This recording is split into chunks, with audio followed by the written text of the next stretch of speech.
ನಾನು ಯೂಶ್ವಲಾಗಿ ಇವತ್ತು ನಾನು ವಾಯ್ಸ್ ಓವರ್ ಕೊಡಲ್ಲ. ಎಲ್ಲರೂ ತುಂಬ ಜನ ಕೇಳ್ತಿದ್ದಾರೆ, ಮೇಡಮ್ ನಮಗೆ ವೆಯ್ಟ್ ಲಾಸ್ ಮಾಡ್ಕೊಳಕ್ಕೆ ಇನ್ಸ್ಪೈರ್ ಮಾಡಿ ಮೇಡಮ್, ನಿಮ್ಮ ಅನುಭವ ಹೇಳಿ ಮೇಡಮ್ ಅಂತ. ಸೊ ಇವತ್ತು ಹೇಳ್ತಾ ಇದ್ದೀನಿ. ಒಂದು ಕ್ಯಾಟಗರಿ ಇರುತ್ತೆ, ನಿಮ್ಮನ್ನು ನೋಡಿ, ನಿಮ್ಮ ಅಪಿಯರೆನ್ಸ್ ನೋಡಿ, ಅದು ದಪ್ಪ ಆಗಿರ್ಬೋದು, ಸಣ್ಣ ಇರ್ಬೋದು, ಅಥವಾ ಉದ್ದ ಇರ್ಬೋದು, ಕಪ್ಪಿರ್ಬೋದು, ನೋಡಿ ನಮ್ಮನ್ನು ಜಡ್ಜ್ ಮಾಡ್ತಿರ್ತಾರೆ. ಅಥವಾ ನಮ್ಮನ್ನು ನೋಡಿ ಇವ್ರು ಏನೂ ಇಲ್ವೇನೋ ಇವ್ರ ಜೀವನದಲ್ಲಿ, ದಪ್ಪ ಇದ್ದರೆ ಅಥವಾ ಸಣ್ಣ, ಇವ್ರು ದೇ ಆರ್ ಡಂಪ್, ನಮ್ಮ ಅಪಿಯರೆನ್ಸ್ ಮಾತ್ರನೇ ನೋಡಿ ಜಡ್ಜ್ ಮಾಡ್ತಾರೆ.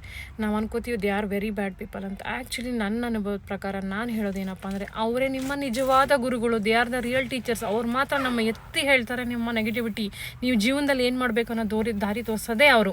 ಅದೇ ನಿಮ್ಮ ಮನೆಯಲ್ಲಿ ಫ್ಯಾಮಿಲಿ, ಫ್ರೆಂಡ್ಸು ಕೆಲವರು ಇರ್ತಾರೆ, ಅವರು ನಿಮ್ಮ ನೆಗೆಟಿವಿಟಿನ ಪಾಸಿಟಿವ್ ಮಾಡೇ ಹೇಳ್ತಾರೆ. ಅಥವಾ ನೀವು ಮುಂದುವರಿಬಾರ್ದು ಅನ್ನೋದು ತಡೆಯೋದನ್ನು ಸ್ವೀಟಾಗಿ ಹೇಳ್ತಾರೆ. ನನಗೆ ನನ್ನ ಅನುಭವ ಹೇಳ್ತೀನಿ. ನನ್ನ ಮನೆಯಲ್ಲೇ ನನಗೆ ತೀರಾ ಬೇಕಾದವರೇನೆ, ನನಗೊಂದ್ಸಲ ಹುಷಾರಿಲ್ಲದೆ ಟೆಸ್ಟ್ ಹೋಗಿ ಹಾಸ್ಪಿಟಲ್ಗೆ ಹೋಗಿದ್ದೆ. ಅಲ್ಲಿಂದ ಬಂದಮೇಲೆ ರಿಸಲ್ಟ್ ಏನು ಅಂತ ಕೇಳಲಿಲ್ಲ. ಅವ್ರು ಕೇಳಿದ್ದು ನಿನ್ಗೆ ಏನೂ ಇಲ್ವಾ ಅಂತ ಒಂದು 3